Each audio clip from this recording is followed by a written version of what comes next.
3.3 का दूसरे का पहला सवाल है, निम्न समस्याओं को रेखीय समीकरण के युग्म में बनाई युग्म के हल ज्ञात कीजिए।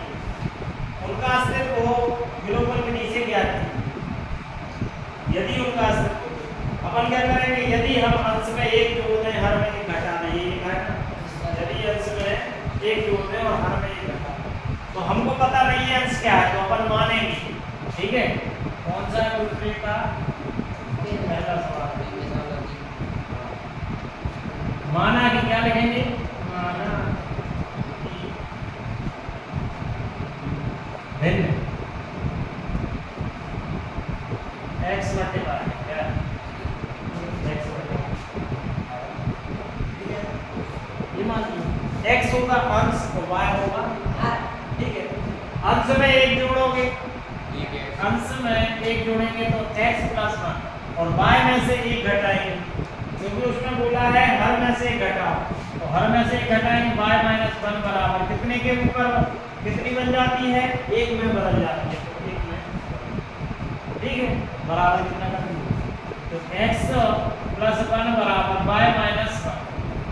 x और y एक साइड कर दो और संख्या संख्या क्या करेंगे एक साइड, तो x माइनस y बराबर कितना हो गया, माइनस के 2 समीकरण। ठीक है, ये कैसे निकाला, ये प्रश्नानुसार कैसे, प्रश्नानुसार, ठीक है, क्या किया, y माइनस 1 का यहाँ बड़ा कर दिया, x प्लस 1 वही है, x और y एक साइड लेके संख्या संख्या एक साइड लेगा। अब पुनः प्रश्नानुसार, पुनः क्या लिखा है,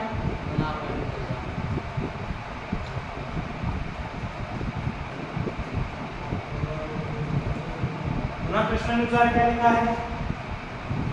लिखा है यदि हर में एक जोड़ दें तो यह 1/2 हो जाती है, तो अब क्या करना है, हर में एक जोड़ना है और कितनी हो जाती है, 1/2। ठीक है,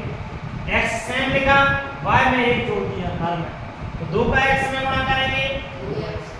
अब y प्लस 1 का यहाँ गुणा करेंगे तो कितना हो जाएगा, बराबर y प्लस 1 का y प्लस, उसको उस साइड ले जाएंगे तो 2x माइनस y बराबर कितना हो जाएगा, समीकरण बन गया। समीकरण एक बार 2 को कौन सी विधि से हल कर लो, विलोपन विधि से। ठीक है, यहाँ करते हैं समीकरण 1 बार 2 विलोपन विधि से।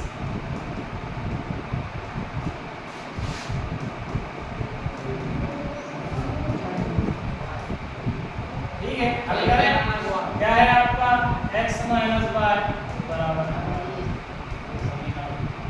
यहाँ कितना है 2x माइनस y बराबर। ठीक है, अब एक काम करेंगे अपन, यहाँ देखो x का गुणांक ठीक है, यहाँ x का गुणांक 2 है तो 2 का गुणा कर देंगे और यहाँ 1 है तो 1 का गुणा कर देंगे, 2 का x में 2 का y में 2y, 2 का 2 में 2, ठीक है, 1 का 2 में 1 का y में और 1 का 1 में। ठीक है, अब क्या करेंगे, चिन्ह बना, ये माइनस ये प्लस, ये दोनों 2 में से 1 क्या कितना बचा, माइनस का y बराबर 4 और 1 कितना हो गया 5, तो y का मान कितना आ गया 5, माइनस माइनस कैंसिल हो गया। यह मान कहाँ रखना है, संख्या 1 में, ठीक है, समीकरण 1 में रखेंगे,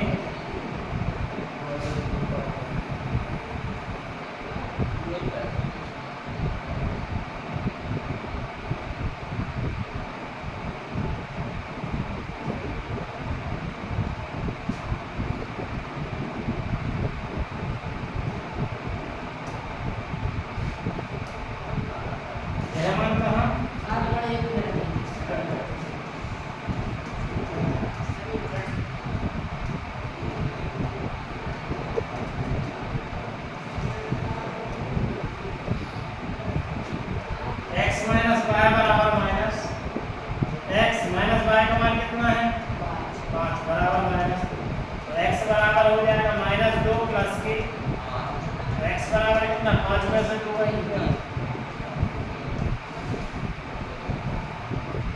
x का मान मान हो गया 3 और y का मान हो गया 8। ठीक है, ये